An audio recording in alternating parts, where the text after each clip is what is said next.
Bayonetta 3 has a 9 out of 10 from GameSpot, a 9 out of 10 from Game Reactor, a 9 out of 10 from Shack News. Critics across the board called it the best game in the series. And it sold about 1 million copies. For context, Bayonetta 2, the one before it, hit over 1 million on Switch 2 years after its original release, just from people slowly discovering it.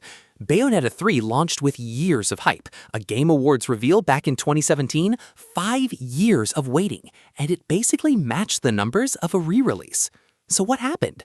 Because it's not the game's fault. This is genuinely one of the most mechanically ambitious action games Platinum has ever made, and almost nobody talks about it. Today, I want to actually explain why, both why it got buried and why it deserves way more credit than it gets. Here's the part people forget or don't know at all.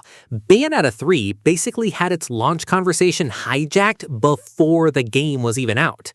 Helena Peeler, the voice actor who played Bayonetta in the first 2 games, came out right before launch accusing Platinum of massively underpaying her for the new game. She claimed she was offered something like $4,000 total. Platinum's Hideki Kamiya publicly pushed back, essentially calling her claims false. It turned into this messy public back and forth, and it hit at the worst possible time, the exact week people were deciding whether to buy the game. Now, I'm not here to litigate who was right. What matters for this video is the effect. A huge chunk of the internet's conversation about Bayonetta 3 in its single most important week wasn't about the combat system or the kaiju fights. It was about a labor dispute. That's a launch week narrative you cannot buy your way out of, and it happened right on top of a platform, Switch, that was already going to make the game a tougher sell technically. Second problem, this game is enormous, and it's running on hardware from 2017. Digital Foundry and a bunch of outlets flagged real performance drops. Dock mode and handheld mode both had rough patches, and that fed directly into the ongoing "where is the Switch Pro" conversation that was happening at the exact same time. So Bayonetta 3 kind of became a symbol for look how held back Nintendo's hardware is, instead of being judged as its own thing. But here's what gets lost in that. This is genuinely one of the most visually ambitious things ever squeezed onto that console. You're summoning building-sized demons into the same frame as Bayonetta, in real time, with combos still running. Of course there are frame dips. The surprising thing isn't that it stutters sometimes, it's that it works at all. Okay, here's the actual gameplay case, because this is where I think the slander really isn't fair. In Bayonetta 1 and 2, your toolkit was weapons, wicked weave attacks, witch time, and Umbran climax. Simple, tight, perfected. Bayonetta 3 throws that formula out and replaces it with 2 new systems, Demon Masquerade and Demon Slave. Demon Masquerade means every weapon you equip now lets Bayonetta partially transform into the demon tied to that weapon, mid-combo. Equip the spider weapon, and instead of just doing a Wicked Weave finisher like the old games, you can morph into a giant spider form for extra range and mobility, then snap back into human Bayonetta and keep the combo rolling. It's not just a finishing move anymore, it's baked into movement and traversal too.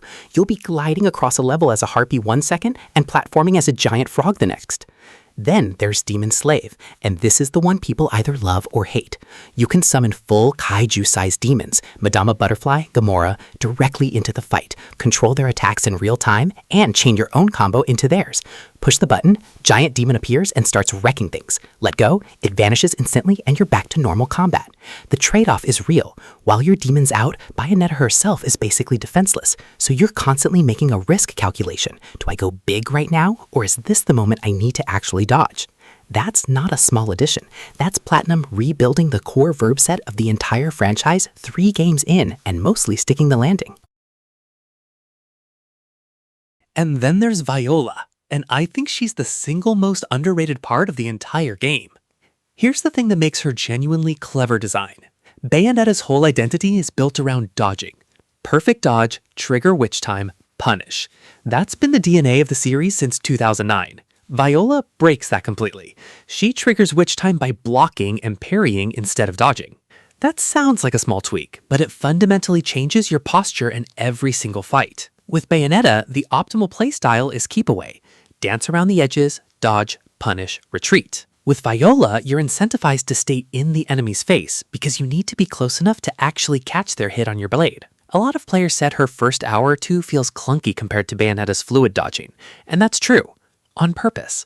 Platinum wasn't trying to make Viola feel as elegant. They were trying to force a completely different combat mentality inside the same game, and hand it to you halfway through the campaign whether you were ready for the shift or not. That's a genuinely bold design choice for a franchise this established. Most sequels don't risk handing you a second protagonist who plays worse on purpose just to prove a design point. Let's talk about the moments that actually make this game special, because a lot of the criticism focuses on mechanics and completely ignores the spectacle. There's a boss fight where you control a giant demon woman using literal bubbles from a bathtub to trap the enemy. There's another fight where a giant frog turns into an opera singer, and the whole encounter becomes a rhythm game, complete with tiny demons in the crowd waving glow sticks.